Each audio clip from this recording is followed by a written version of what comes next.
Bom dia, meus queridos. Hoje nós vamos falar da organização das tribos em torno da tenda do encontro. Estamos falando da série do Pentateuco, do livro de Números. Eu sou Maria Alice, a professora de teologia. Acesse o canal do YouTube, Alice Bíscaro. Vá ao canal, dê o seu like, toque o sininho, compre sua apostila. Vamos ajudar a professora a pagar as contas no final do mês. Muito obrigada a todos vocês. Que nós tenhamos esse dia, essa semana maravilhoso, alegre, feliz, como a professora. A professora sempre foi alegre e muito feliz. Então, nós temos aqui que entender a diferença entre sacerdotes e levitas. Os sacerdotes são descendentes de Arão. Arão vai exercer essa função sacerdotal, do sacerdócio. A partir desse ponto, no livro de Números, é que é feita a distinção entre sacerdotes e levitas. Então, os sacerdotes são aqueles que descendem de Arão e os levitas se identificam com Moisés. Então, é a designação dos filhos de Arão para o sacerdócio que vai ser muito enfatizado nessa parte. E os levitas vão ser aqueles que vão ajudar os sacerdotes. Arão teve 4 filhos, Nadab e Abiú, Eleazar e Itamar. Nós vamos ver que depois a história de Nadab e Abiú vai ser a história do fogo, que eles vão estar meio embriagados e não vão misturar muito bem, vão colocar o fogo e vão acabar mortos, intoxicados pela fumaça, eles vão morrer. Então a gente tem que ter muito cuidado no tratamento das coisas de Deus, né? Então, a gente vai ver que esses 4 filhos de Arão, eles vão ser ordenados para o sacerdócio. Foram ungidos com óleo derramado em suas cabeças, ato pelo qual eram dedicados a Deus. Eram imbuídos do bem do povo que vem à presença de Deus. Então, eles vão estar encarregados da liturgia, dos sacrifícios, das festas, das atividades pelas quais os dons de Deus, da cura, da vida, fluem para o povo. Então, o sacerdócio vai ser aquele que é ungido para que os dons de Deus fluem por ele para o bem da comunidade, para o bem do povo. O sacerdote vai ser consagrado para exercer e cumprir essas responsabilidades. Isso a gente encontra em Êxodo 28. Nós temos que esses 2 dos 4 filhos, que eu já falei de Arão, que é o Nadab e Abiú, morrem tragicamente por causa do fogo. Né? Eles estão meio embriagados, vão fazer a mistura, não fazem a mistura corretamente e vão morrer. Então fica a linhagem de Arão, a linhagem sacerdotal vai continuar com Eleazar e Itamar. Itamar é um nome masculino, que hoje nós encontramos também Itamar como nome feminino, mas na Bíblia é um nome masculino, né? E ali no capítulo 3, dos versículos 5 até o versículo 13, nós encontramos os filhos de Levi, o serviço sacerdotal. Os levitas são considerados distintos dos sacerdotes e, de modo específico, eles são auxiliares dos sacerdotes. Tradicionalmente, os levitas são identificados como seguidores de Moisés. Somente os filhos de Arão podem atuar como sacerdotes. Os levitas são doados aos sacerdotes como indivíduos separados do povo de Israel. São doados para o Senhor. Eles estarão a serviço de Arão e de toda a comunidade. Então, eles estão a serviço do sacerdote para o bem comum, para o bem da comunidade. E eles vão lá cuidar dos utensílios sagrados que estarão na tenda do encontro. Em ambos os casos, o verbo é servir, que isso é muito importante, que significa honrar, zelar pelas coisas sagradas.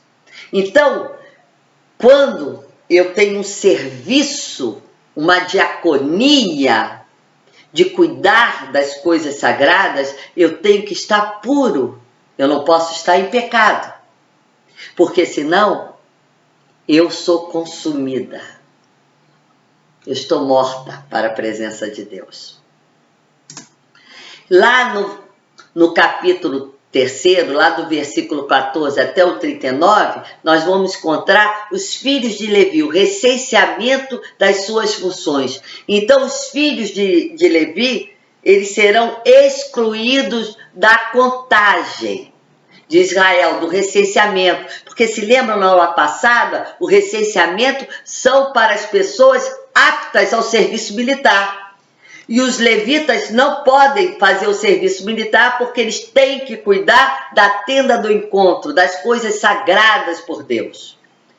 Eles só vão desempenhar as funções depois de terem uma vida plena. Quer dizer, os levitas vão desempenhar a função a partir dos 30 e até aos 50 anos. Por quê? Quando jovem, eles têm que lutar, porque Israel precisa deles na batalha.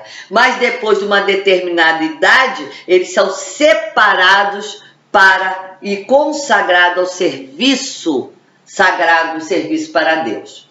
Há 3 filhos de Levi. Cada um deles vai ser citado com seus descendentes. Gerson, se lembra na aula passada que eu fiz assim, aquele quadradinho gersonita? Está aqui agora. Gerson com os seus descendentes.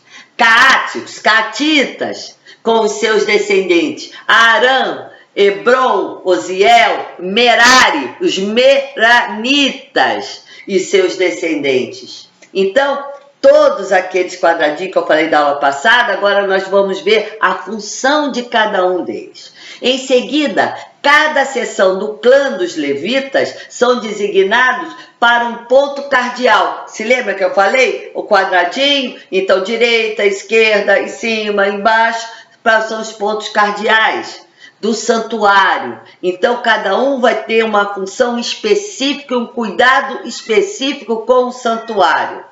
Então, assim, eles vão atuando para o serviço de Deus. Cada um dos grupos vai ter essa função específica com respeito ao lugar santo. Somente os filhos de Arão exercem o serviço do santuário e o clã de Gerson cuida da tenda, das cortinas. Então ele desmonta a tenda, cuida das cortinas, que são várias cortinas, vários arabescos. Então eles vão ter esse cuidado da cobertura, das cordas. Os caatitas, que é da tribo de Caate, são encarregados de cuidar do conteúdo sagrado do santuário do deserto. A arca, a mesa, o candelabro, os altares, só os caatitas podem. E eles levam com as mãos. Eles não podem ter animal para carregar as coisas de Deus. Então eles ficam com um trabalho muito árduo, muito pesado. Os outros podem levar, os ferros, as cortinas com os animais, mas os caatitas não. Eles têm que levar nas suas próprias mãos. Eles desmontam e eles levam. Então a gente vê que os Merares vão cuidar da parte das colunas, das vigas, e eles estão subordinados a Eleazar, que é um dos filhos de Arão.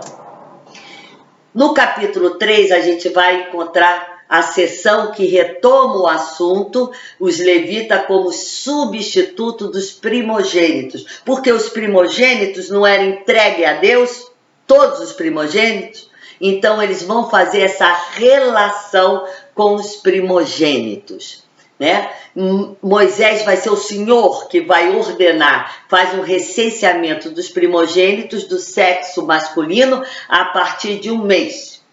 Então, Todos esses primogênitos da tribo de Levi vão servir ao santuário.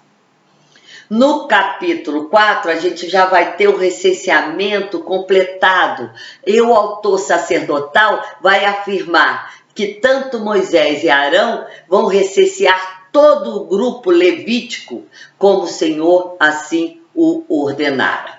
Enquanto o povo se prepara para iniciar a caminhada pelo deserto, em direção à terra prometida, os levitas têm importante função de desmontar, carregar a estrutura material da morada, da tenda do encontro. Toda essa cuidadosa preparação e a designação das funções vão acentuar a permanência da presença de Deus no meio do povo, acompanhado ao longo de toda a sua caminhada. No capítulo 5, a gente vai ver a exclusão dos impuros. O lugar da presença do Senhor é santo. Se lembra que eu falei? Quem cuida das coisas de Deus não pode estar impuro. Tudo que for impuro precisa ser excluído. Então, quando você tem um pecado mortal, você está impuro. Então, você não pode cuidar das coisas do Senhor. Você tem que primeiro fazer a reconciliação. Tais coisas são incompatíveis. A impureza é incompatível com o lugar santo. Enquanto se permanecer impuros, eu não posso ter o cuidado. Então, segundo o direito que nós temos na sociedade, do costume da sociedade daquela época, eram impuros aqueles que tinham moléstias de pele, lepra, né?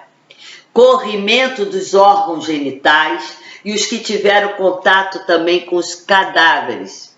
Na antiguidade, era muito forte essa ligação entre morte e mal. Muitas vezes, até hoje, ainda nós temos muito, né, essa relação. Acredita-se que o mal emanava do cadáver, tomando todo aquele que entrasse em contato com ele, declarando, portanto, quem tem contato com o cadáver se tornará também impuro, portanto, indigno de estar na presença e cuidar das coisas do Senhor.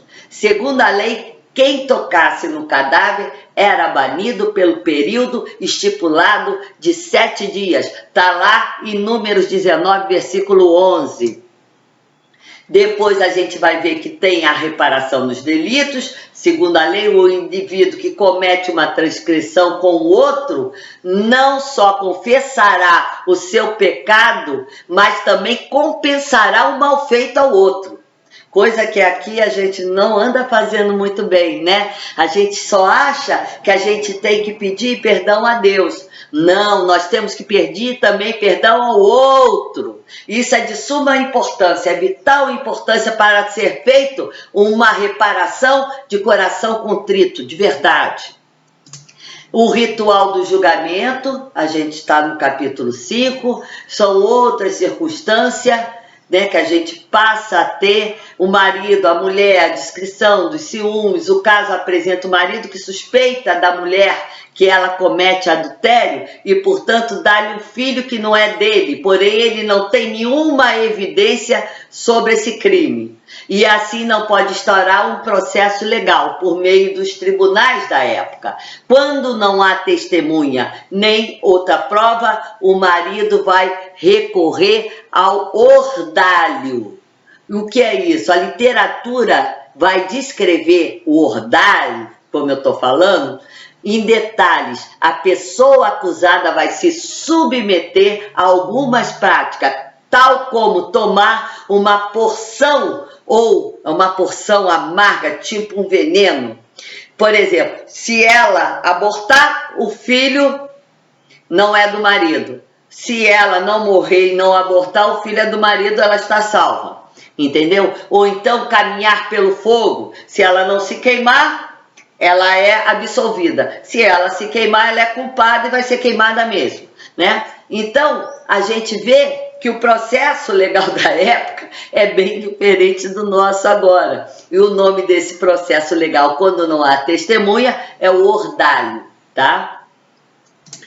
A gente vê que o sacerdote vai pegar essa mulher, vai colocar ela em juramento, e ela responde amém, concordando com a eficácia do ordalho. Se a mulher pecou em adultério, seu castigo será o término da gravidez, como eu já falei, e a incapacidade de ter filhos posteriormente. Se ela for inocentada, então ela terá o filho. Então, a dedicação dos narizeus. Então, depois a gente vai falar sobre isso, que é o capítulo 6º. Então, na próxima aula, vamos falar sobre a dedicação dos narizeus. Obrigado a todos vocês, né? E que tenhamos uma rica e feliz semana.